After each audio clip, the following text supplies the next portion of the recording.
Okay, sorry for the technical difficulties. Hello, everyone. Welcome to the 2020 UA presidential debate. I am Ana Ricardo Perez Lopez, the executive editor of The Tech. I will be one of your moderators this afternoon. We would like to start by disclosing that one of the presidential candidates, Fiona Chen, used to be an opinion editor at The Tech, but she no longer holds any authority with the paper. This history has not influenced the planning that went into this debate, and none of the questions were shared with any of the candidates prior to this point. We were also notified that this morning, Luis Becerra Solis and Karin Nakamura's ticket have decided to pull out from the election, so they will no longer be joining us for this debate. Hi, I'm Christina Chen, editor-in-chief of The Tech. The format of the debate will be as follows. Each candidate will deliver a 3-minute-long opening statement. We will then enter a round of prepared questions for about 30 minutes, where candidates will get a chance to answer and respond to one another accordingly. Our moderators will be keeping time to make sure candidates get equal speaking time. We will also be taking live questions at our Slido link posted on the Facebook event page and in the Zoom chat. The most popular questions submitted through Slido will be asked during the second round of questions, which will last around 30 minutes. And we will end with 2-minute closing remarks from each candidate.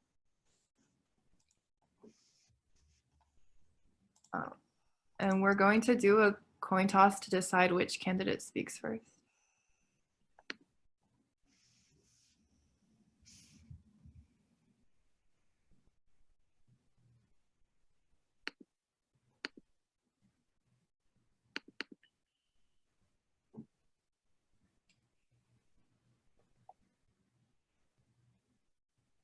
Who's tossing the coin?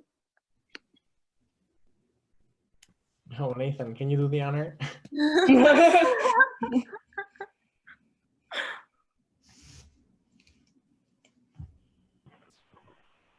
Give me a second. Who's calling heads?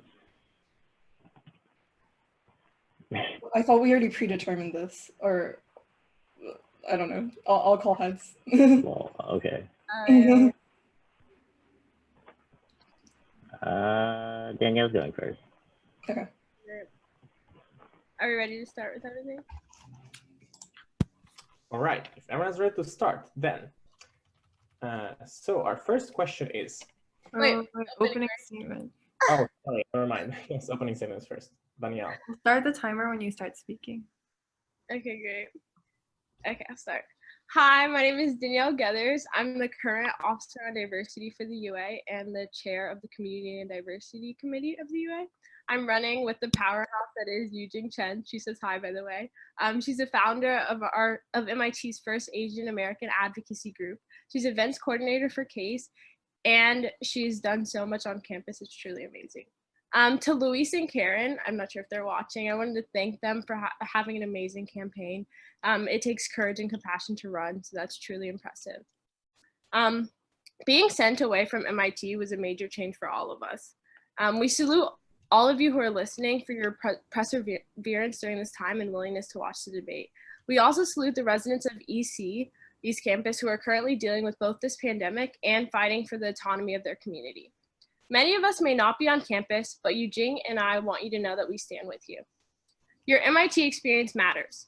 Your emotional well-being matters, and the way administration treats students matters. With a combined 3 years of experience on the UA, having both organized student initiatives at MIT, we know how to get things done and we understand the problems at MIT. We are excited to bring our experience, leadership, and confidence to all students. Our 127-year-old student government lacks diverse representation, and several students don't even know what the UA is or the impact it can have to help change MIT. The cyclical pattern of emerging student concerns that don't get addressed needs to stop. The power lies in our hands to stop this. The lack of institutional memory also needs to be addressed. From the construction of shanty towns in the 80s to the 116-day sit-in by fossil-free MIT in 2016, MIT students have historically demonstrated passion to make change. Today, we see this tradition alive in the hacks produced by BSU, LCC, voter registration drives by MIT Vote, and countless other initiatives. We are all collective agents of change, and it is imperative that we continue to be active in these roles.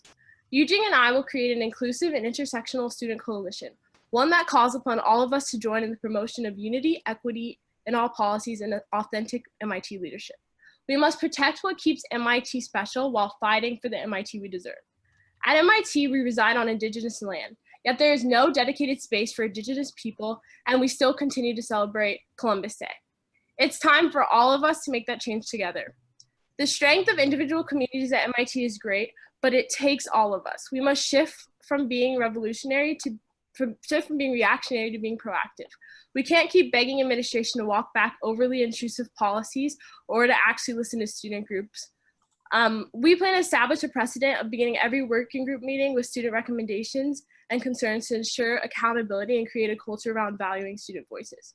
Our vision is dependent on student buy-in. Yujing and I will continue to actively collaborate and integrate the voices of community. Please choose different and vote Danielle and Yujing. Thank you.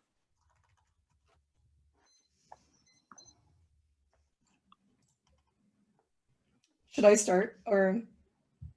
Okay.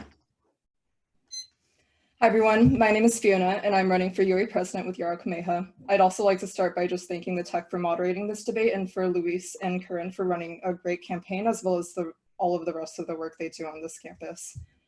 So for me and Yara, over the past 3 years, the two of us have worked hard to support our communities, uplift students' voices, and fight injustices. We are running because these experiences have exposed the many ways in which MIT fails to listen to and support its students, issues we can see in its decisions on commencement and housing, its lack of support for women, racial minorities, and low-income students, and its poor mental health support systems.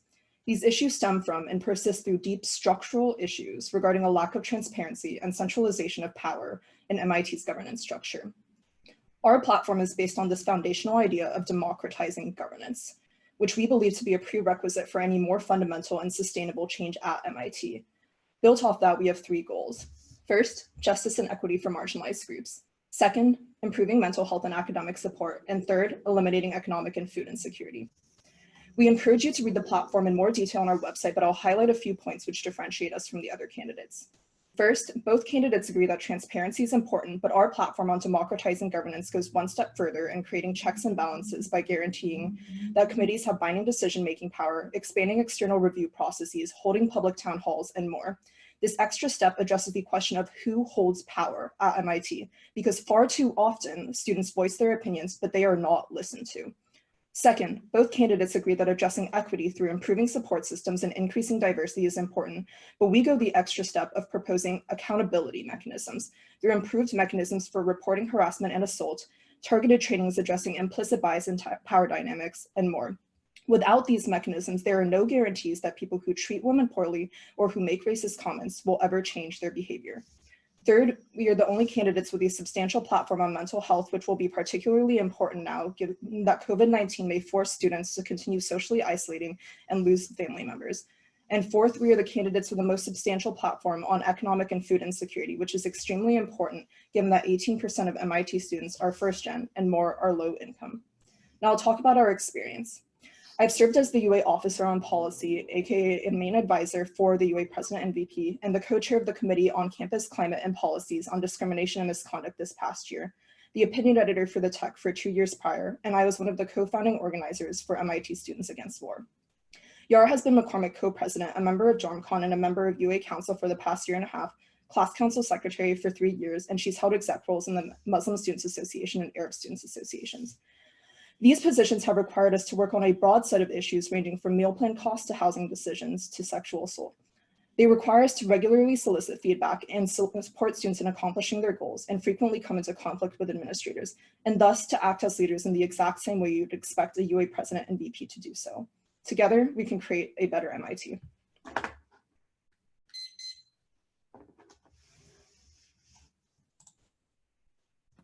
Thank you for the opening remarks. Now we will progress to the part of the debate when we will asking general questions, where each participant gets to respond and then reflect on the other's response. Our first question is, describe a specific time when you had to push administrators on a policy. What have you learned from that experience? Oh, Fiona, you can start. Oh, okay.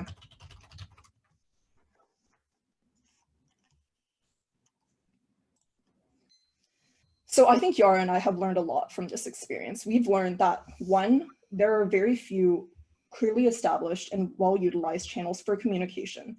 For example, many administrators have things like open office hours, but students don't know how to effectively leverage those channels, which is why we have the portion of our platform about supporting student advocacy.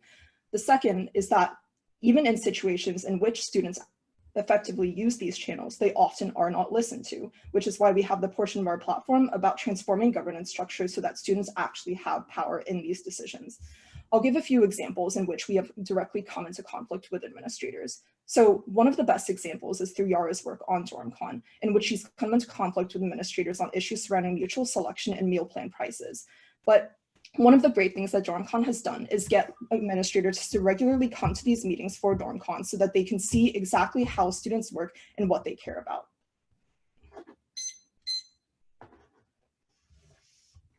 Okay, great. Are you ready for me to start, or do you have to get the timer set up? I can start. Okay. As the officer on diversity for the UA this year, I've had several times when I was one-on-one working with administrators. A couple of those things have been the BSU recommendations, and then also the push to change Columbus Day to naming it Indigenous Peoples Day. So I'll talk more about that example. I sit on the Indigenous Peoples Advocacy Committee, which was formed after we noticed that ACEs, the group, it's supposed to be focused on professional development, but just because it's the only Indigenous peoples group on campus, it tends to focus more on social aspects. So we formed the committee with staff, faculty, and students in order to change a lot of things on campus that aren't inclusive for Indigenous people. But one major target was pushing Indigenous Peoples Day name change. So as the officer on diversity, I spoke to Alice Johnson, who's the current ICO, to kind of figure out why that hasn't been done. I know a lot of that push came in 2018. And one thing we got was that a lot of MIT administrators agreed to this, but it was kind of a fundamental implementation stage. So part of what I did was I reached out to different departments to ask that they change their individual registrar calendars, because one problem with it is that a lot of calendars are decentralized at MIT. So I was able to work with administration to get departments to change their calendars. It's not all completed, but that's something we're pushing for. We plan to emphasize. I'm gonna stop you because we're over a minute. Okay, thank you. And then, so our next question, which Danielle will answer first. Suppose that prior to your term. Do we get a response time? Oh, yes. So I think we will give Danielle a minute first to respond to Fiona's answer, and then Fiona, you can talk about what Danielle. Wait, I'm sorry. Can you repeat that? You cut out a little bit. Yeah. So after having 1 minute to answer the question, you will have another minute to respond, or if you feel you have anything to say about what the other person said. Okay, well, she talked about her running mate, so I'll hype up my running mate. Dr. Jing is also on the Burton Connor transition team, and I know she directly is working on, especially in the pandemic age, trying to figure out how, for Burton Connor working group, how to figure out what happens to BC, trying to ensure that BC students are, the process is transparent, they know what's going on, and just ensuring that since they were going to sign leases, making sure that BC's community is given maybe a space on campus so that everyone can stay united. So that would be my response.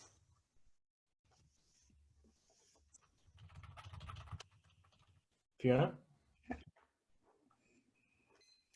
Yeah, so one thing I'll add is just that through me and Yara's experiences, we've learned that students hold different opinions from administrators very often, and oftentimes in these situations, it's not enough just to have conversations or have private conversations. You need to make sure that when we come into conflict, that there are ways we can apply pressure outside of the UA.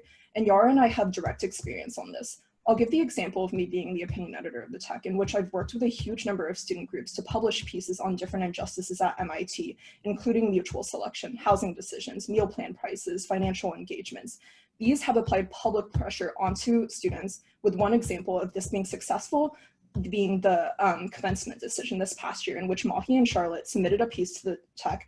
This was able to get a huge amount of public attention about the decision to commencement. They sent out a public survey, and then eventually the commencement decision was reversed. And there are many other examples of this type of more public interaction and more grassroots coalition organizing, such as the case survey, such as issues surrounding mutual selection, and more.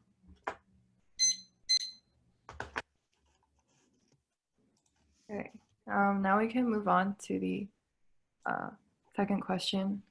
which Danielle will answer first.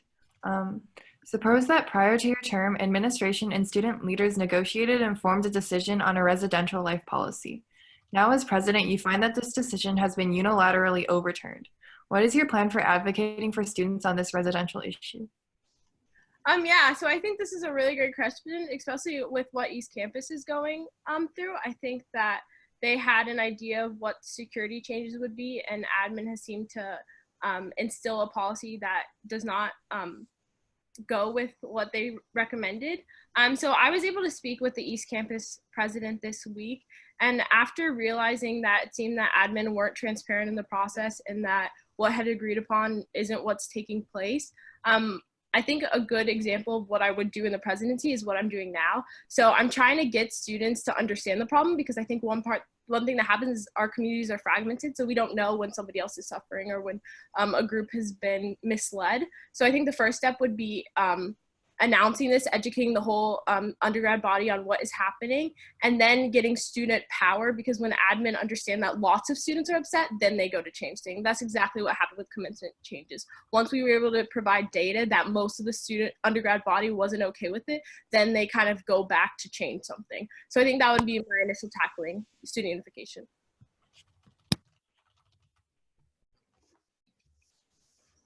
Should I go? Okay. Yeah, so sort of similarly, we have, I would say we would have three main channels. The first is that I think we would take a very public approach as well in terms of publishing articles in the tech, as well as sending around a petition or a survey with very clear data about what students' opinions are. The point of this is to build a stronger coalition of students that can stand in unity against the administrator's decision. Second is that we can effectively use existing channels of communication, such as Cindy and Susie's office hours. But the issue right now is that students don't always know what exactly to say in these meetings, which is why we have the point on our platform about holding UA office hours to help train students to go into these conversations. And a third idea is that we can leverage visiting committees. The DSL has a visiting committee, which has a huge amount of influence about what sort of decisions it makes. For example, it played a huge role in the DSL's decision this year to get rid of mutual selection. But the issue right now is that these visiting committees don't get enough input from a broad range of student perspectives. But if we can change this process, we can use that as an additional avenue for creating change.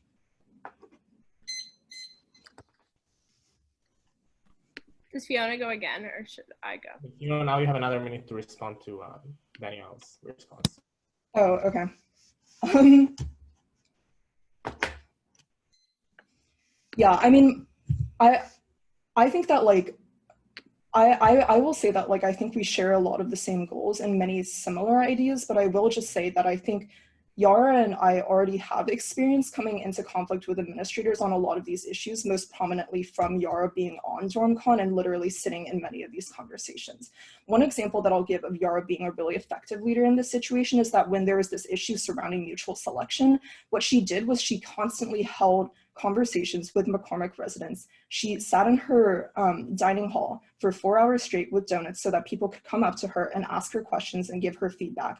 And then she stood in solidarity with the other dorm presidents. Even though McCormick did not have directly have issues with mutual selection, she recognized that many of the dorm residents for other situations had lots of issues and was able to support them throughout this process. Okay. One thing I would counter with is just that Eugene is on the Burton Connor transition team. So I know that's one of the biggest issues on campus right now.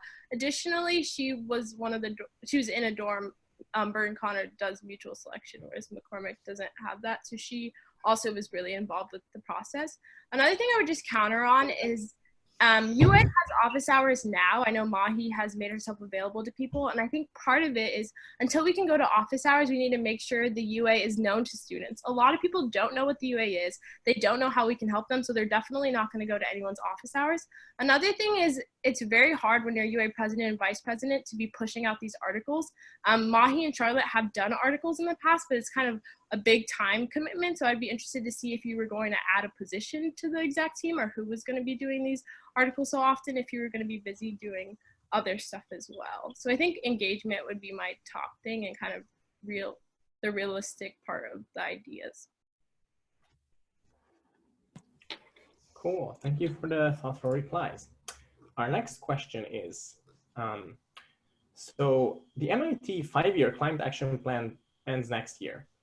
What do you think should be included in the next climate action plan? Should it include the divestment for fossil fuels, possibly? And Danielle, you can start now. Yeah, so actually I just spoke with Divest yesterday. One thing I've understood is that the climate action plan is very, it's not specific enough. It kind of doesn't actually hold MIT to anything that's truly difficult to accomplish each year. So one thing I would want to do is support Divest and also help them collaborate with UA Sustain. Part of me and Eugeni's platform, our idea is to restructure the UA to make sure committees are more policy focused so we can actually get stuff done. Mahi and Charlotte have started that this year. We want to continue making sure that the UA can move towards change. So I would help support Divest's collaboration with sustainability. I know a new climate action plan is to be created, I think, this year. And I think that in terms of divestment, I know MIT administration tends to try to avoid anything that's a finite change that they aren't pressing for. So I think that would be difficult, but we are interested in supporting student groups with whatever fundamental plans they have and giving UA resources to help on that front.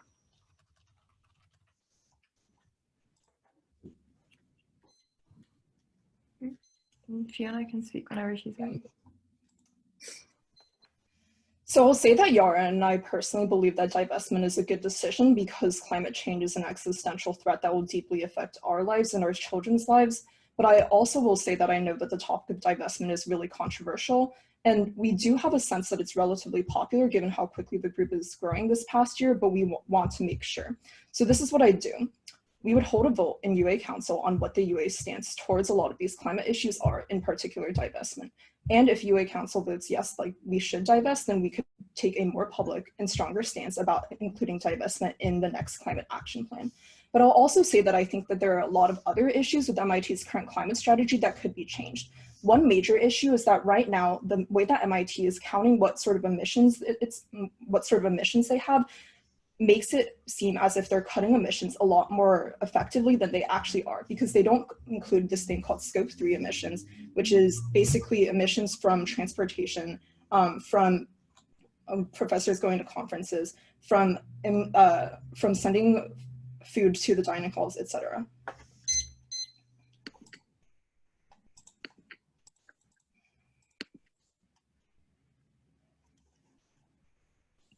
And then if either of you have a response to the others. Yeah, one thing I think I would say was I do think that understanding how students feel on an issue as divestment is super important. So Eugene and I would like to pull the students. I don't think we would do UA Council just because I think that's too small a number of people. I would love to do a general forum. I know commencement changes was sent out to a large list. So one of the powers of UA president is that you do have the @all undergrads email. So we would want to use a larger platform to get voices. I think council can be a little skewed in terms of representation, as is the UA. So I'd want to get as many voices as possible if we were going to take up something like this. Yeah, sorry, I would like to clarify. I did not mean by my statement that we should not regard any other students' opinions at all. My concern is just that students right now are extremely over-surveyed. They are sent surveys every month by different offices on campus, by different student groups on campus. So I think we would want to be careful before we start bringing in students outside of the council first. So of course, including council members is like one first step, but we would also want to do these extra steps of including public forums, etc., if we feel like this is a more controversial decision and we need more conversation around it.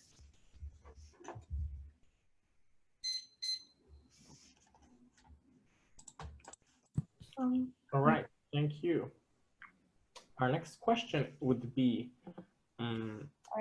campus life may not resume by the fall semester. How will you collect student feedback to facilitate discussions about plans for the fall? Additionally, if normal campus life does not resume by the fall, how would your platform priorities shift? And Fiona, you can go first. Okay. Yeah, so I think a few different things. The first is that we would very much want to make sure that we're very good at soliciting feedback from students often. I think one thing the UA has done really effectively this year, which we would want to expand even more, is constantly sending out these feedback forms in which students can anonymously provide comments. We would also probably want to do more public events similar to town halls so that students can have just this additional channel for voicing their thoughts, or hold more often office hours with more publicly. Another thing that I'll say is that in the way that we would shift our priorities, the first is that I think that mental health support will be extremely important because of issues with social isolation and grief associated with loss. And a second thing is that I'll really emphasize this idea of participatory design in our platform about equity and inclusion, in which we really want to support the voices of marginalized students, of low-income students who may be having more difficult home situations because of moving off of campus due to COVID-19. Okay, similarly to Fiona, I would definitely want to first assess the problems that students are facing. So I know there's a wide range of experiences we're facing, so just making sure I understand all of that first. I also know that mental health already has a support group for people experiencing difficulty with COVID-19. Under my understanding, it's full, but they're working on creating another one. So I'd also try to help that, support that, and kind of help hub that out.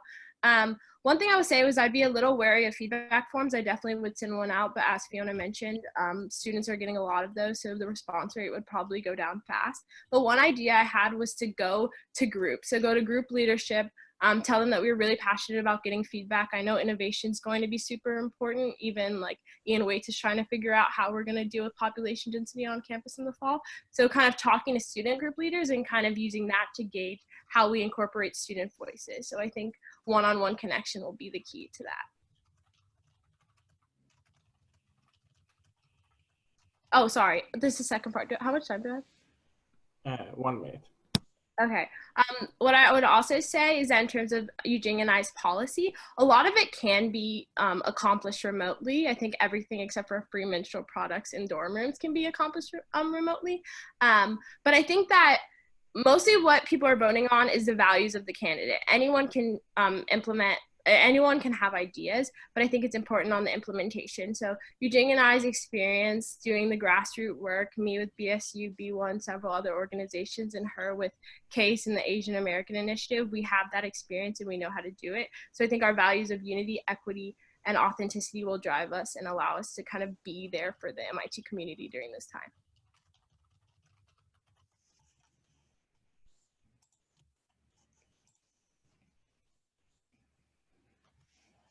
Okay.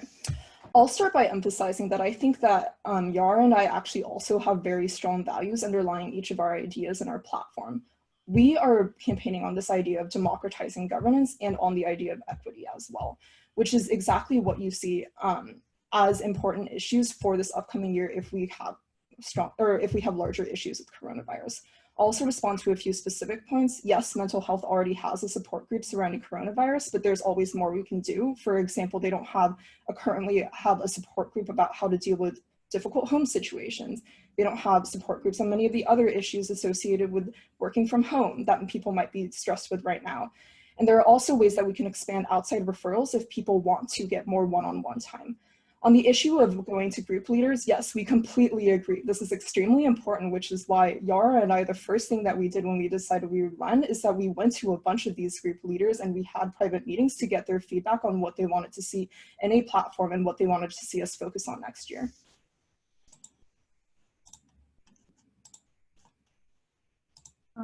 Okay, so our next question, which Danielle will answer first. Starting with the class of 2022, the Committee on the Undergraduate Program has implemented first-year grading and curricula experiments. What guidance would you take from the results of these experiments for future academic policies? I think that it's important that students also have an added perspective in the results of this survey. I know in the past, they've kind of done this experiment, the results have come out and they're just looking at it from a numerical, how people did, what the pass rates were, kind of their MIT standards of success. I think it's also important to think about how these academic changes are affecting the holistic student experience. So I would definitely also encourage the CUP to look at, to talk with a lot of students to gauge what other effects that we might not know about are including it. But I think that if it has a positive change moving forward, this could be an effective permanent change for the Institute. Until we have that data though, we don't know. But yeah, I would want to include student voices, see what the students want, include that holistic perspective. Thank you. And Fiona? Yeah. So I'll start by saying that I think that one of the really valuable things about the first year experiment is just that it's been helpful in giving people the ability to explore different major options really early. So I think that's one of the main takeaways that I've found. I'll also add though that I think that there are a lot of things that we can do in terms of academic policy that are not just centered around grading and the things that the CUP have implemented right now. So one thing that I'll say is, for example, that advising systems could be significantly improved and course eval systems could be significantly improved. And this is something that we would want to work with UA education on a lot next year. One other thing I would want to add was kind of ensuring that admin are talking to different communities, because I know that equity is active. It's important to seek out different opinions, and we don't know if underrepresented communities might not be on these working groups or might not be in the initial poll, but to make sure that everybody's experience is counted in moving forward. I also think in terms of like advising systems, diversity isn't a problem in advising, retention. I think the way advisors, it's very hit or miss. So I would definitely want to look into changing that. I know a lot of groups have, especially UA education, and also just faculty student relationships is something big for us. Me and Eugene are planning to create a diversity council to take stakeholders from different organizations to give them a forum to implement their solutions. So I think this diversity council should also look at academic policies to make sure that the institute is inclusive for all.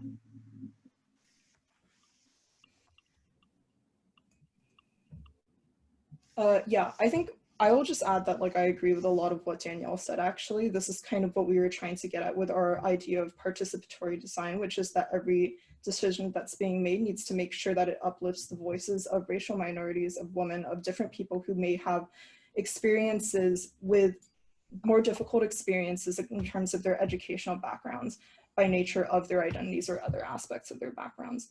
I'll also say that, like, I think that there could be a lot to be done with regards to targeted trainings to improve awareness surrounding this issue for students more broadly, in terms of understanding, okay, so I have these friends, or there are these students in my classes that come from this different background from me, and maybe that's why they're struggling, so that there's a lot less pressure on these students in general.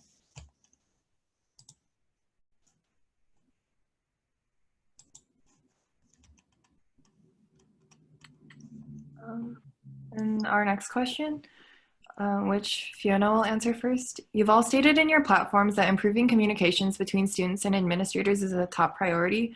What are your concrete plans for doing so?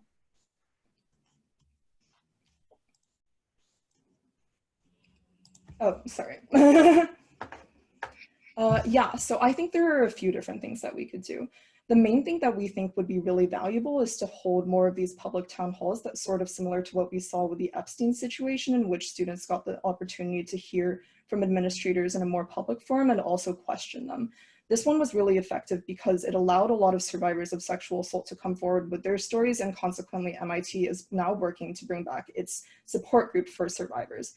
Another thing that we'll add is that we think it's really important for administrators to just get a better sense of what students' lives are like in a more daily setting. So we think that we should have more informal conversations, like have administrators go and eat dinner with students, have administrators go and visit the dorms that students live in, so that they can really see why different things are valuable to students and why they care about things like mutual selection.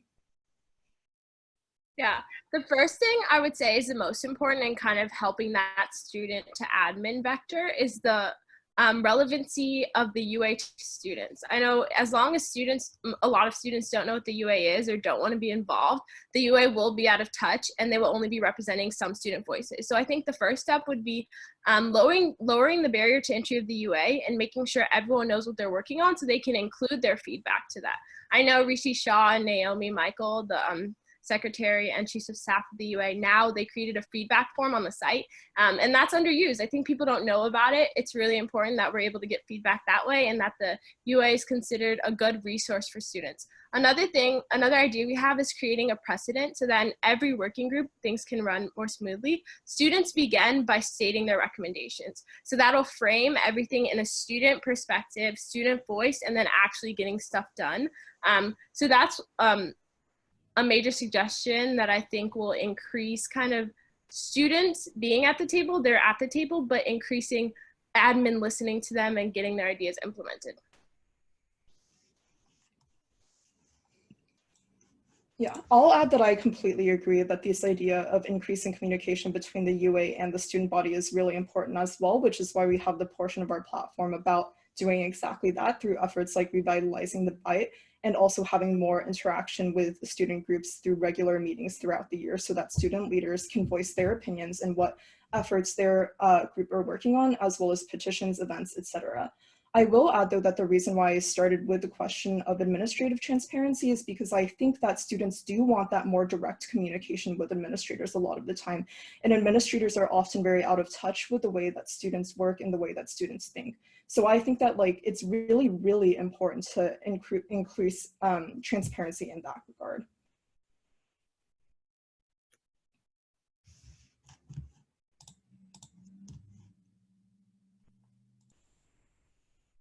Okay, so we've now finished. Danielle can respond, I think. Okay, I think, okay. The only, it's so weird. The only thing I would also say is I've been to a forum personally where the way admin tend to run it and they don't let you change the structure of the forum is that they say what they want and then it's kind of hard for students to get the word in edgewise. So that's why I also framed it more as the UA kind of being that support systems for students. I also do think about the student who doesn't feel comfortable directly approaching admin. It can be intimidating doing so. So I think the UA can be a great mechanism to kind of help lift up student voices. I also think bringing more students to the table. So on the officer team, you have meetings with the chancellor very often. I think through the diversity council, we can bring some of those stakeholders to the table. I think also if we know a meeting's going to cover certain topics, we can invite students who have been leading the change on these topics for kind of years to the table because they can better represent it than we can.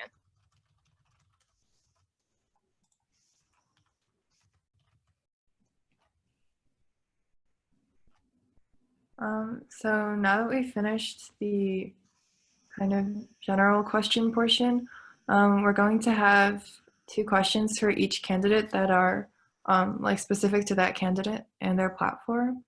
We're gonna start with a question to Danielle. So since the initial release of your website and platform, you've made significant additions to both. What motivated these changes? Yeah, so I think initially, Eugene and I have been very involved with different communities. So we wanted to make sure that communities we were involved with and communities that we haven't gotten to interact with yet had perspective on our platform. So we were reaching out to people over the course of since we decided to run together. So I think as people came to us with ideas, we put them on our website. We also added specificity as we thought of things. So I think that goes to show how we plan to also run the UA. We want to consistently be changing things, be adaptable. The UA currently is very reactionary. Admin do something and then we react rather than being proactive. So I think the idea was just to make sure our campaign was the best it can be, constantly changing things, including student voices. So yeah, that's why I would say we changed stuff. We also, yeah, that's all. Okay, cool. So now a question for Fiona. Your proposal to democratize governance is very ambitious, especially with regards to giving students binding power. What exactly does this binding power look like, and how do you think you will achieve it? Yeah, so that's a really great question, and actually something that Yara and I have thought about a lot. I think there are a bunch of different ways that this can be implemented, but one good infrastructure that's in place right now is the institute committees, in which many students sit on these committees right now. They're a semi-democratic system in the sense that the UA can put students on these committees, but I think that it's really important to note that these committees differ a lot in terms of how much power that they hold. For example, the committee on the DSL has very little power in terms of influencing decisions, and it's more of a reactive advisory role. And we think that for big decisions, such as getting rid of mutual selection, it would be really valuable to put that up to a vote on that committee. Another option is to put a lot more of these decisions up to votes in DormCon and give them the ability to vet these decisions before they're implemented on a wider scale, since those people have to be directly responsive to their residents.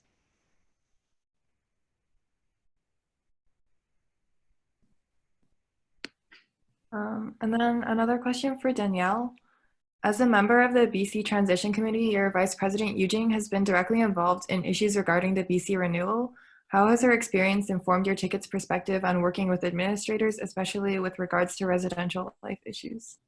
Yeah, so it was completely Eugene's idea to kind of start every working group meeting with the recommendations. And I think that was directly from her experience with the BC working group and just other experiences with administration. But I think one thing she's noticed is that administrators, when they're in control of meetings, they're really able to steer the conversation, and it's hard for students to get a word in edgewise. So kind of framing it that way could help all of our working groups and institute committees be more effective. One thing I will say though is it's really hard as someone on the committee on undergrad admissions and financial aid.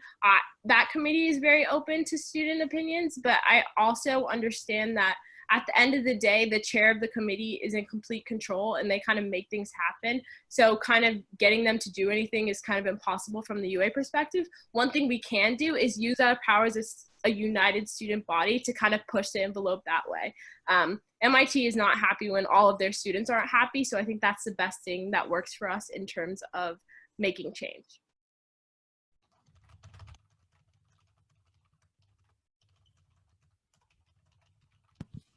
Cool, thanks. Okay, so one last question in this section would be for Fiona.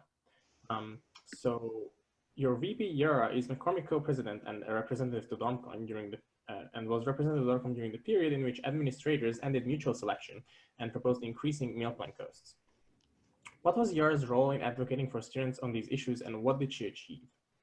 Yeah, that's a really great question. So I think that the important thing is that, like Danielle sort of pointed out earlier, that these issues with mutual selection didn't directly affect Yara, but I think that the way in which Yara approached this issue and this situation was still really important, and that she supported the dorm presidents in advocating for their students. And this is really the idea behind our slogan of Together We Can, is that in situations, even if things don't directly affect us, we need to stand in solidarity with the people who it does affect. And she obviously also just did the due diligence of getting responses from people within her own dorms by constantly asking for their feedback, by sitting in the dining hall and allowing people to come up to her, things like that. In terms of meal plan changes, I think DormCon has actually done a lot in this regard because they are constantly meeting with Mark and Peter. In fact, they are doing this so often that Mark and Peter have now regularly come to the DormCon meetings just so that they can learn about students' perspectives and get that really like more immersive experience to see how students think and why they care about things so much. So I think that these are things that we definitely want to expand more in the future, is just these more like normalizing the interactions between students and administrators, as well as student leaders and their residents. I think Yara has just done such a tremendous job of that already.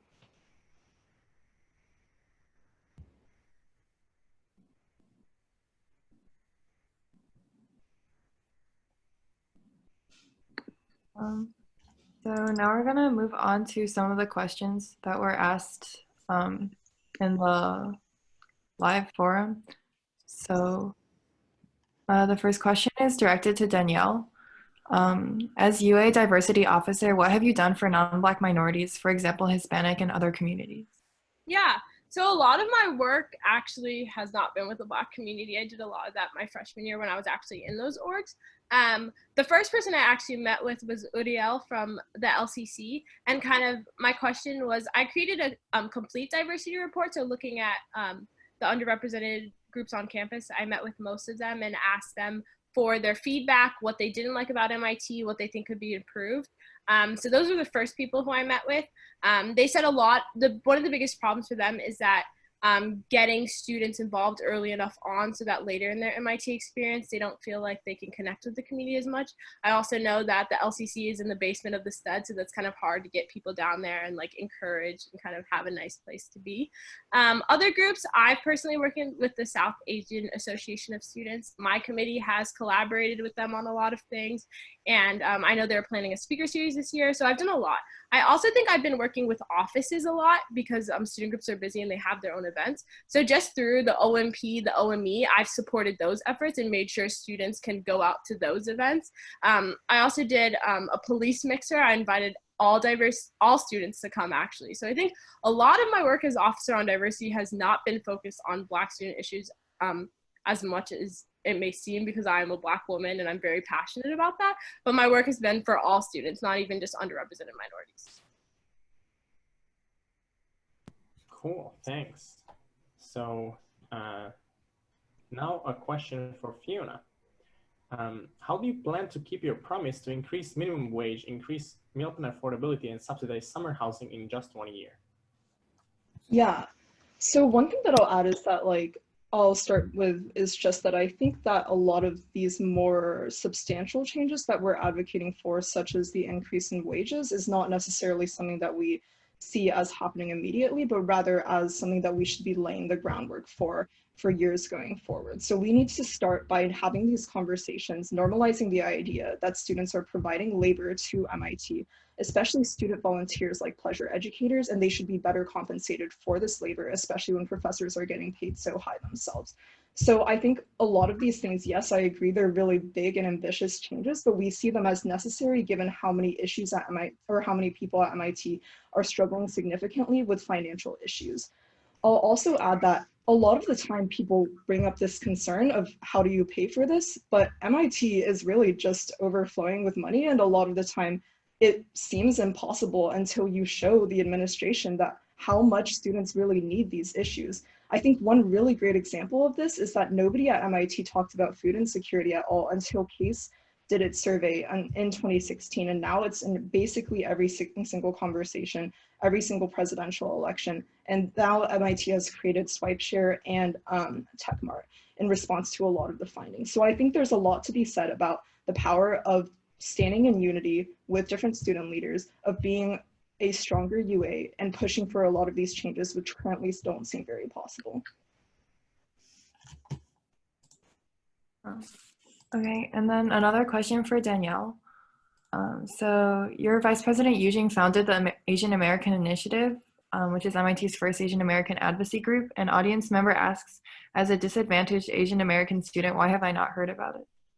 Yeah, so that's a problem. That's kind of what I was trying to highlight with LCC. It's really hard for these groups to get students to know about them just because of how decentralized MIT is.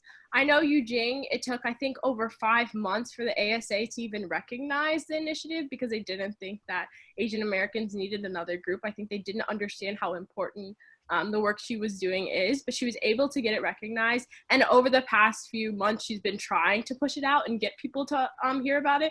But the way how fragmented MIT's community is, how decentralized information is, it was hard to get the word out. So I think that's why we also want the Diversity Council, because that'll increase awareness, increase transparency. People will know about these groups, know how to join them, know how to get involved. So I think that question really reflects the problems at MIT regarding underrepresented minorities and just all minorities kind of learning about these problems or these groups.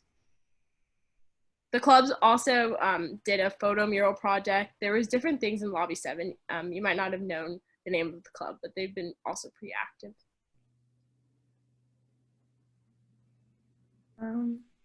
And then another question for Fiona. What is your plan to get MIT to agree to binding decisions from student-led working groups or committees? Yeah, so I think this comes back to this idea of standing in solidarity and building coalitions. So I think right now we're at a moment in which students see significant issues with a lack of transparency and accountability with regards to the administration. So this is something that I believe will be relatively popular for students to stand behind. And a lot of the role of the UA will be a facilitator of connections between student group leaders through this idea of our democratizing governance platform about student advocacy, in which we're saying we need to hold more regular meetings with student leaders so that we can spread these ideas, so that we can support one another, so that we can have public petitions and articles in the tech, etc., and show the administrators that if nothing else, we want to put you on the spot and ask you, why don't you want to give us this power? Why do you have to have all of the control yourselves? What are you scared of us changing? These are issues that are directly influencing students' lives, like mutual selection, like meal plan prices. Why can't we have a greater say in these decisions?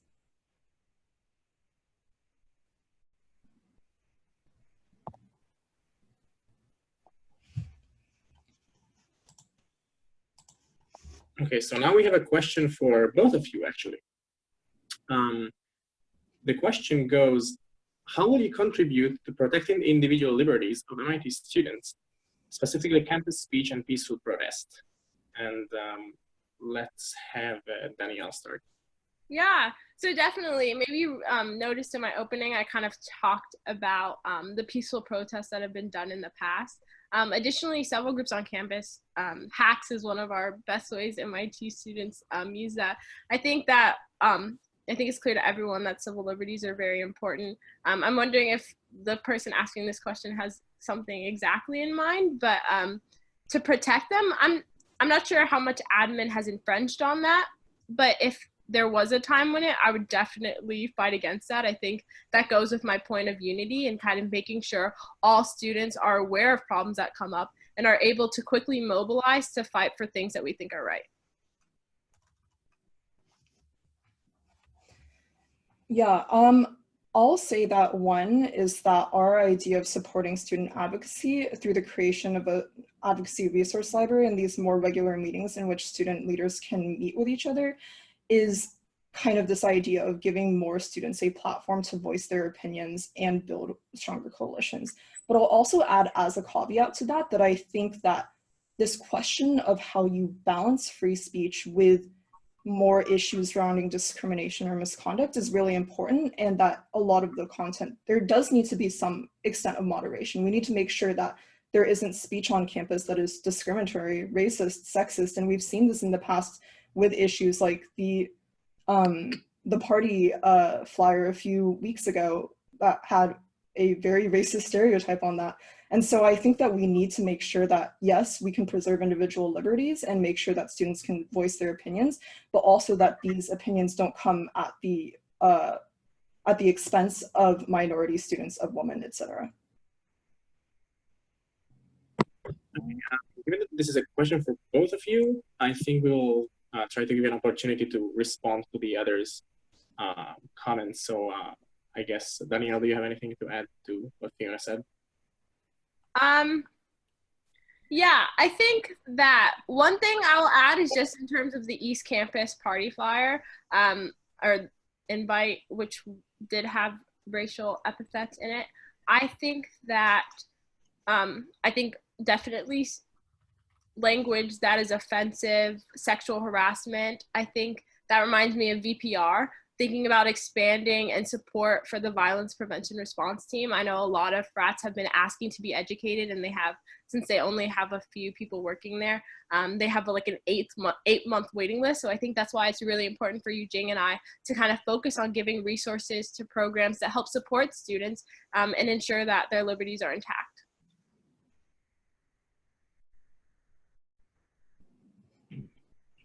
Should I go? Yeah, I'll just add on to that like I completely agree that as a more baseline measure, there needs to be better education around these things, and that can serve as a significant way to moderate more of these more discriminatory impacts, which is why we have this portion of our platform that's more about having targeted trainings about issues that people don't necessarily have enough education on right now, such as the structural inequalities associated with race or with a class, or power dynamics associated with being a freshman woman, etc. So yeah, I mean, I'll just say that I agree with a lot of what Danielle said. I think that our platform addresses a lot of similar concerns and goes like a little bit further as well. Here's another question for both of you, which Fiona will answer first. How will you work within the UA to make sure that MIT takes stronger action on climate change?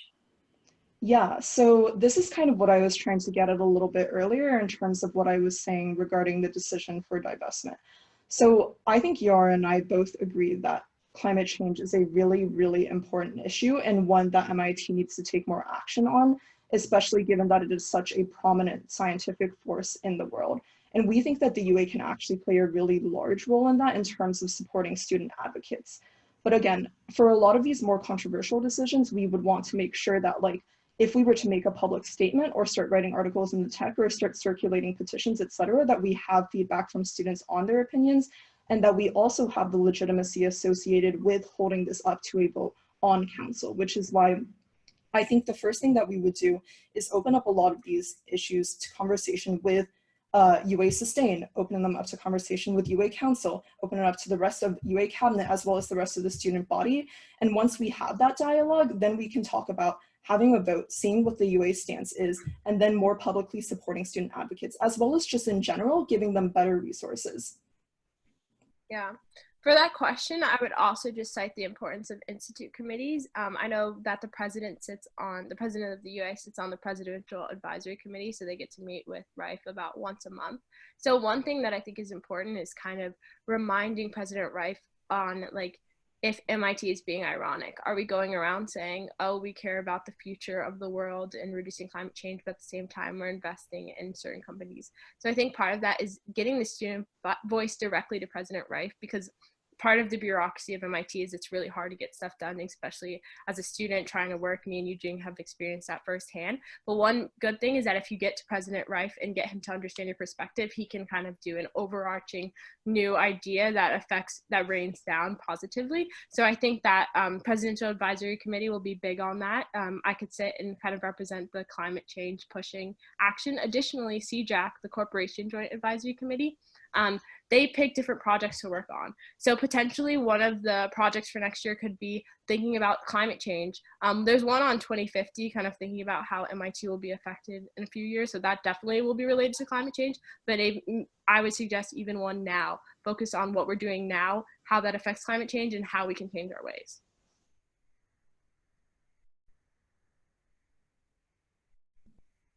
And then again, if either of you have a response to the others or just anything they would like to add, there's another minute for that.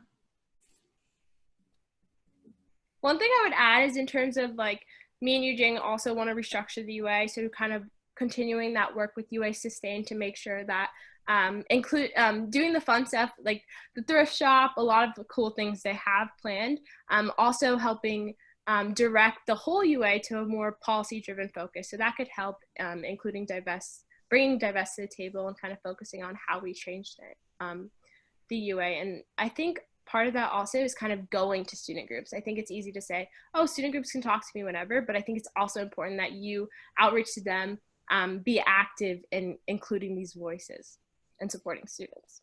Yeah, I agree with a lot of what Danielle said, actually. I think one thing that I will add, though, is that I think that on the topic of climate change in particular, it isn't necessarily enough just to talk to President Rife directly or just to create these plans, etc., because climate change is an issue in which MIT has very vested financial interests in terms of not doing enough. And so if we want to see really strong climate action, we really need to mobilize students and place pressure on administrators from a more grassroots coalition type of perspective. You can see this in the way in which MIT Fossil Free MIT a few years ago spent so much time advocating for MIT to divest, but because this is such a big financial decision and MIT has vested financial interests against doing something like this, they did not want to concede to students' beliefs. But if we are able to mobilize even more effectively and have the UA stand in solidarity with a lot of these student groups, we can place even more pressure on administrators so that they're more likely to respond to these concerns. Yeah, just to clarify, when I mentioned the Corporation Joint Advisory Committee, that's working directly with corporation members, and I think that has been one of the most successful means of change in the history of MIT. So I think when I meant talking to them, it wasn't just a conversation. I think that was going to be like major implementation without kind of having to fight with administration, kind of working through the systems already available at MIT to make change. And doing we just don't want this to be back and forth, but thanks. Okay, so yeah, we have another audience question to both of you, which is that what does transparency mean for your campaign? What do you hope to achieve with transparency, and how would your policies increase transparency? And Danielle, you can start first. Yeah, so I think Fiona mentioned it earlier, and it's also on our platform. My friend Naomi Michael was secretary this year, and I know she was pretty passionate about getting the bite out. It wasn't able to happen this year. We were dealing with a lot of scandals and stuff, but I really look forward to getting the bite out. I think that it's so important. As a freshman, in the beginning, before I joined my UA committee, I didn't really know what the UA was, but I saw Mahi's email when she was secretary about the bite, and I was like, oh gosh, these cool events are happening. So I think it's really important to get the bite back out. one thing me and Eugene have been playing around with is kind of using the talent of the MIT community to maybe do a broadcast. I love those 60-second Snapchat things when they update you on the news. So maybe a cute little 1 week thing like that from the UA president or different student groups, just an interesting thing to get people updated on what's happening. Part of the problem with transparency is now that I'm on the officer team and have been, I realized that administrators, there's a lot of confidential information. So administrators aren't sharing that information. So we're kind of like, why did you make this decision? So I think that's a big part of the problem as well. Even now, as we're working through COVID-19 and figuring out where it's going to be, Fiona was on the call. We talked with Ian Waits and he was talking about it. And then we were like, why aren't we telling students? And he was like, oh, I don't know. And so it's kind of just pushing the envelope that way. Like, all right, if we think you should tell students, you think you should tell students, let's get that information out. So I think it goes back to also the relevancy of the UA. If no one's listening to the UA, it doesn't matter what we say. So making sure people understand the impact they can have and that they should speak up. And then also, if they listen to us, we can kind of try to update them on what we know about administration telling us. But the EC changes also tell us that admin don't tell us everything. So kind of pushing the envelope both ways. I'll respond by saying that I agree actually with a lot of what Danielle is saying. And I think that these things like revitalizing the bite and better using social media are things that Yara and I want to implement as well. One thing that I'll add though is that I think it's really important to emphasize this idea of transparency and process, because there are always going to be logistical issues associated with admin providing us constant updates on things, or UA providing us constant updates on things about every single step that they're making or every single decision that they're making, especially if some of this information has to be private. So transparency and process means that students always know when administrators are in the process of making a decision and they know how to give feedback to these decisions. I think a lot of these issues with mutual selection and commencement, etc., is that admins make a decision without first soliciting students' feedback, and students do not have channels of communication open for to give their thoughts. And so I would just emphasize that side of things.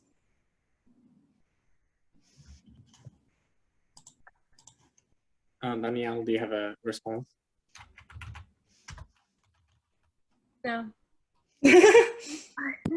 Me and Fiona also work a lot talking about transparency. We both work together on kind of making sure that the administration knew what they were doing with the grade thing. I think our perspective is the same. We think that administrative is important. I think my focus is a little bit more on what the UA can do, kind of making sure that the UA is relevant to students, because one thing I know is a lot of people who I'm friends with have kind of avoided my invitations to the UA and don't. So, yeah. All right, so the next question is directed to Danielle from an audience member. So Danielle, you said initially that you wanted to send surveys to gather student opinion, and then in Fiona's response, she mentioned over-surveying and you later changed your mind. Can you clarify how you want to gather student feedback? Yeah, sorry I was unclear about that. I didn't change my mind. I agree that surveying is important. I was responding to Fiona talking about like getting feedback often. I think that surveying is important. I think over surveying is a risk, but I definitely would continue to do surveys. Something else I'm thinking about is ensuring that everybody's voices is represented. So I don't think it's enough to say, oh, here, answer me, respond to this email, because I think we'll miss a lot of people, especially underrepresented minorities.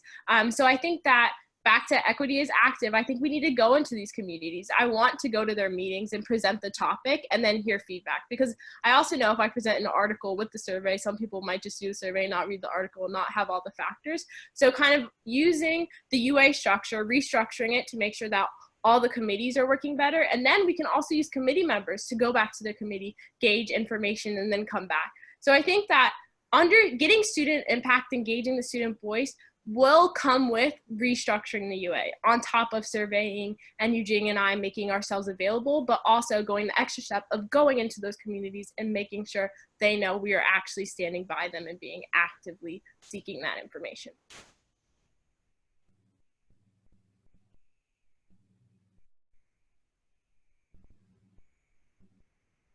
Okay, now a question for both of you. So the audience wants to know, how will you ensure your impacts will be felt after your single one-year term ends? And I guess Fiona, you can start now. Yeah, I think this is actually something that Yara and I have thought a lot about and care very strongly about. So I think there are two aspects of this. First is from a more internal UA perspective. Danielle is right, we've started this UA restructuring this past year and we'll continue that next year. And a lot of that is about having a more clear vision for every committee about what am I doing this year as well as 5 years from now. And so a lot of it will be about making sure we have those clear guidelines for what these committees' plans are for the future so that there's lots of documentation and so that when students graduate or transition leaders, et cetera, that there's a lot easier of a transition because right now that transition period is extremely rough. The second thing I'll add is just this idea of the Student Advocacy Resource Library, which is aimed at improving institutional memory. We think that students have a lot to learn from one another, especially after they graduate, because these sorts of conversations around mutual selection, meal plans, et cetera, happen over and over again, but there isn't enough of a public record of what these conversations were like when they first happened. But if students can pull on that prior information, on that history, that can help bolster their advocacy efforts really significantly. Yeah, I also mentioned in my platform kind of the cyclical pattern of problem with housing, problem with dining, and then it kind of doesn't get addressed or gets half addressed and nothing gets changed.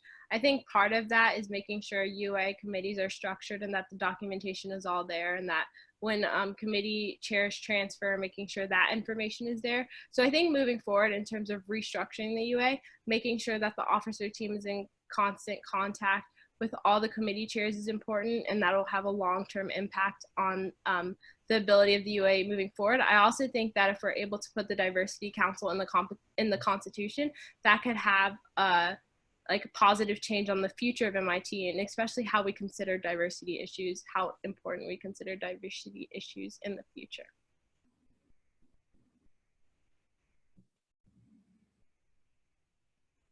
And if either of you has an additional response to anything the others said.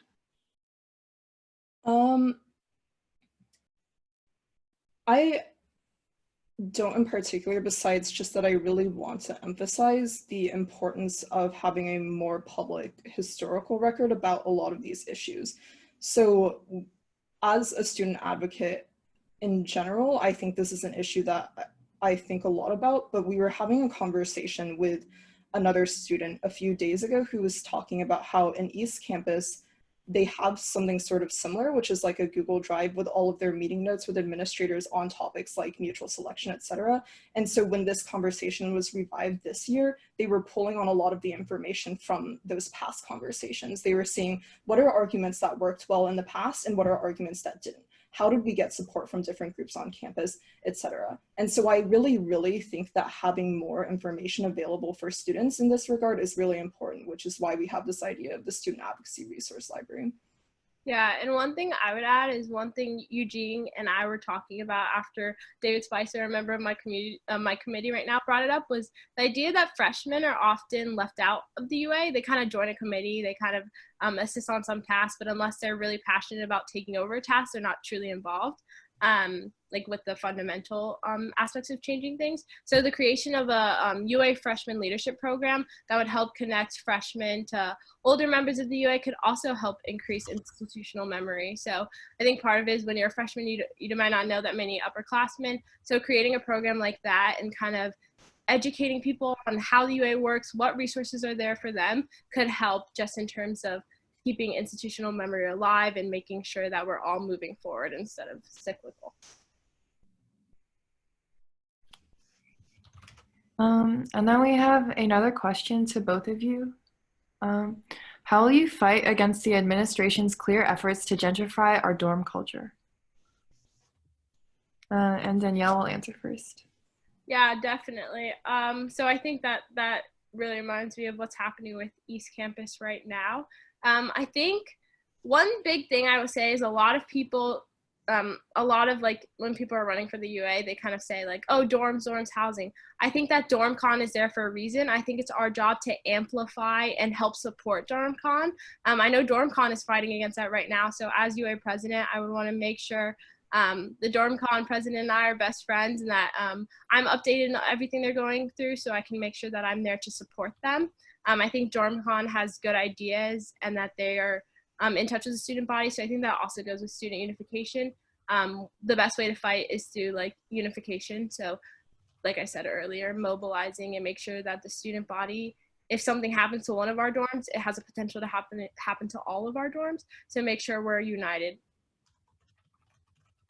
Yeah, I'll respond by saying that I completely agree on this topic of unity, and we have a portion of our platform about facilitating a better UA DormCon relationship for exactly this reason. I'll also add that it's really important to open more channels of communication for just more everyday informal interactions, which is why we had this idea of just having admins visit more often these dorms and dining halls to really see, and also these DormCon meetings to see like why these communities really mean so much to students, why being able to cook with other students means so much and is so great for building community, etc. Because there's this issue where I think a lot of admin right now are at this point where they recognize that there are issues, but they're so disconnected from students' lived experiences that they really just cannot empathize with a lot of the things that students say. So I think building these channels of communication where they can more directly see why things are important is important. And another thing I'll just add is that this is why we have the portion about granting these committees binding decision-making power. It's just, we know that admin inevitably may just have ulterior motives and not want to listen to students. And we want to say, these are issues that should primarily be affecting students and primarily be determined by students. And so if that is the case, we should have a much larger say in what decisions are made. Yeah. The only thing I might like bring up with that is in terms of like the realization of these goals, I don't know how much power MIT is willing to give up in terms of allowing binding anything. I also know how busy MIT administrators are. I would love to be able to welcome them to our dining halls or our dorms. I think that when something comes up, they tend to do that, but unless they're not prioritizing that. So I would also love to try to encourage that on their front, but I'm not sure how successful those initiatives would be. I think that's why we tried to stress the idea of using our time more wisely when we do get to be in front of administrators and protecting recommendations. Well, I think I would add that actually, well, first of all, I would say that I think these sorts of initiatives, even though administrators would be hesitant to implement them, are really, really necessary given how many students are upset with administrators right now. Currently, less than half of students think that administrators actually care about their voices or have their best interests in mind. And even though, yes, Rife, Cindy, Susie, Ian, etc. are really busy, we really want to place pressure on them to say, no, we won't accept that as an answer. We want you to understand why these communities are so meaningful to us. And there are already efforts with some student groups on campus to include Rife and other administrators in their conversations more often. And so I think that these are things that admin would be willing to do to a large extent. Yes, there would be a lot of logistical concerns, but I just think that like given the extent of the issue, we really shouldn't take no as an answer. Okay, thank you. So we're gonna have another question, and this one also goes to both of you, but we prefer we just stuck to the or like a 1 minute response for each, just so that we have enough time for other questions potentially. So this question for both is, an audience member asks, I thought this position was mainly a figurehead role. Why do you think it's not? Can I go first? Is that fine? I don't know what the word is. I think it's Fiona going first this time. Oh, okay. So I do think that a lot of the role is just being more of like a public figure and being able to communicate things to people, to inspire things, build coalitions, etc. But I do think also that the officer team has the potential to more directly influence things at MIT. For example, the UA president by default sits on the Presidential Advisory Committee. The UA VP by tradition sits on the Faculty Policy Committee. And also the officer team currently has the power to determine who sits on what students sit on different institute committees. So we do quite directly have our hands involved in a lot of these things. And so I don't think it is just necessarily just a figurehead role. I do think that a lot of these processes can be improved in terms of improving transitions, improving how much feedback students get involved in the process, etc. But yeah, I think there is a lot of scope right now for officers and the president and VP to directly influence things. Yeah. What I would say is that question kind of highlights what I said earlier. Oh. Sorry, we don't have time for the responses for this question. So if you can incorporate what you wanted to say to your closing statement. Wait, I didn't answer it at all. Oh, sorry. It's okay. What I was saying was that sorry, let me get my train of thought back. That I think that that's the problem, that people see it as a figurehead role because they don't understand what goes on within the UA. I know Mahi and Charlotte have done amazing work and kind of are around the clock, like working really hard to kind of ensure that students' lives are improving and that we get to protect what we love about MIT. So I think that that's part of UA's visibility and perceived relevance to students. And that's something Yujing and I have seen, experienced, and we want to change. So yeah, not a figurehead role, lots of work, but it's a great job.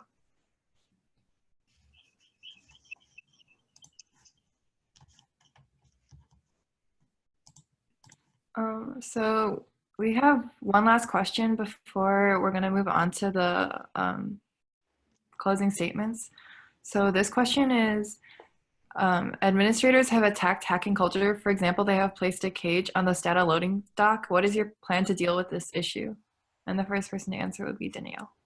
I'm sorry, the last part cut out. They've what? They put a cage? Administrators have attacked hacking culture. For example, they have placed a cage at the Stata loading dock. What is your plan to deal with this issue? Oh, wow. I didn't know about that. That's intense. I think part of hacking is trying to go against like the administration. I feel like hacking in its sense is a rebellious thing. I think MIT students are innovative and they can come up with hacks.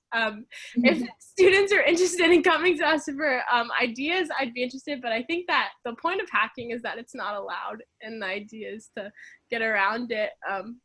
Yeah.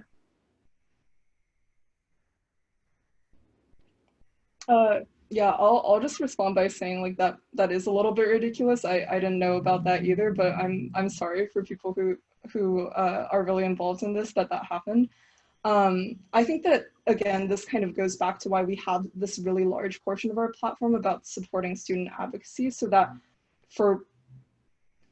one, we can obviously bring into these sorts of conversations, perhaps in a more sneaky way, why we think that they should remove these things like the cages, or why they should be more lenient in terms of allowing students to preserve this culture. But I think another thing is just like, again, this sort of gets back to the idea that students or administrators are really, really disconnected from what students care about and what they like to do. And I think that just improving the channels of communication in a more informal sense is really important for that.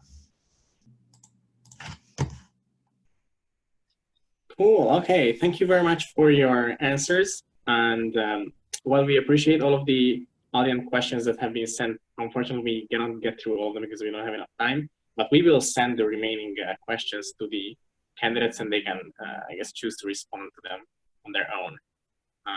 And also, thank you to Whitney for fielding all the live questions while we were moderating it. And now, finally, for the last part of the UA presidential debate, you will both have 2 minutes to give closing statements. And we will start with Danielle. Okay. Wait, did you say wait? Yeah.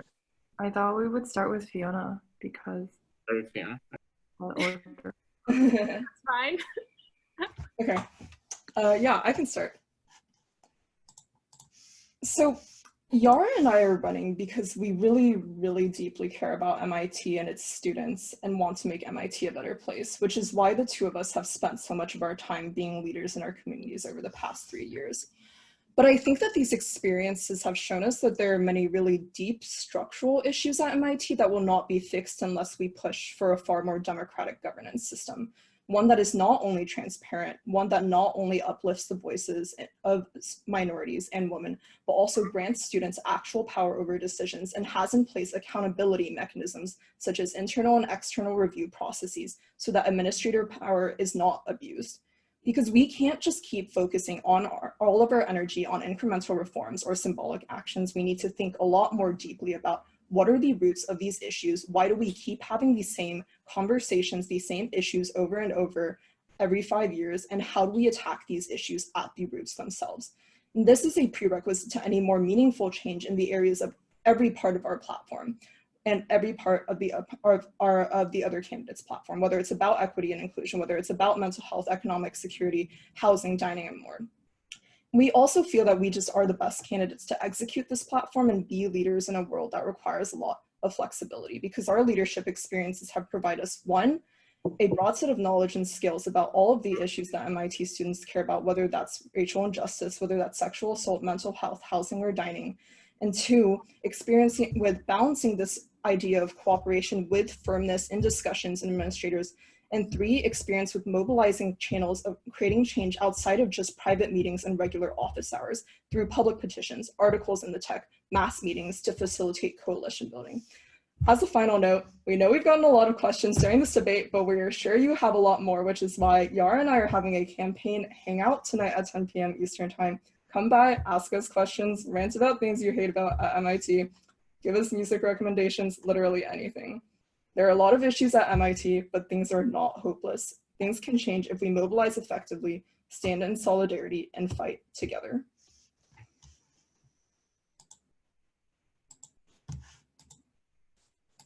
Okay, great. Is the timer ready? Okay, perfect.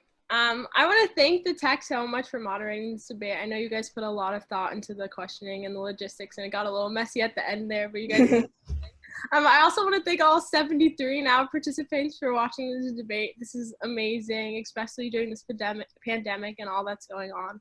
I really love that you guys are prioritizing thinking about the UA and what will happen next year. When I think about the election for UA president and vice president, I really think you're choosing who will be your voice to administration moving forward from COVID-19.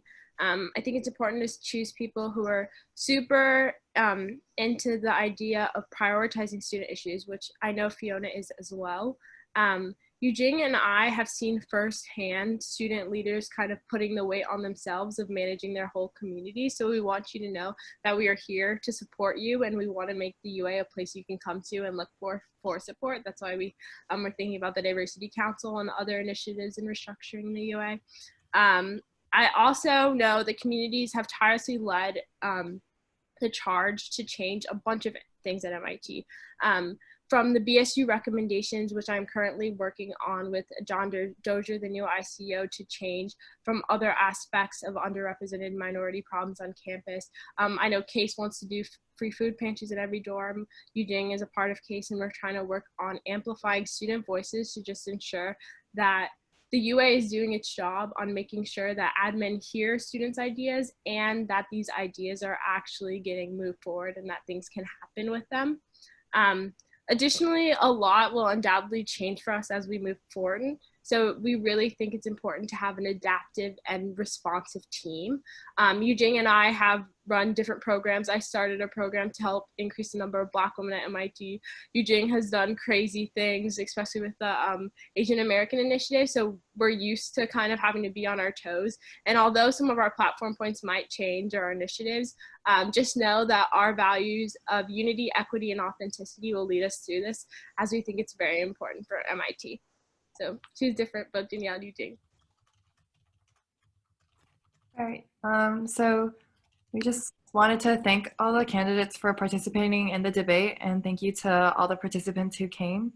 If you missed any part of the debate, we will be posting the debate recording on the Tech's YouTube channel, and we will share the link through the Facebook events page as soon as it's uploaded.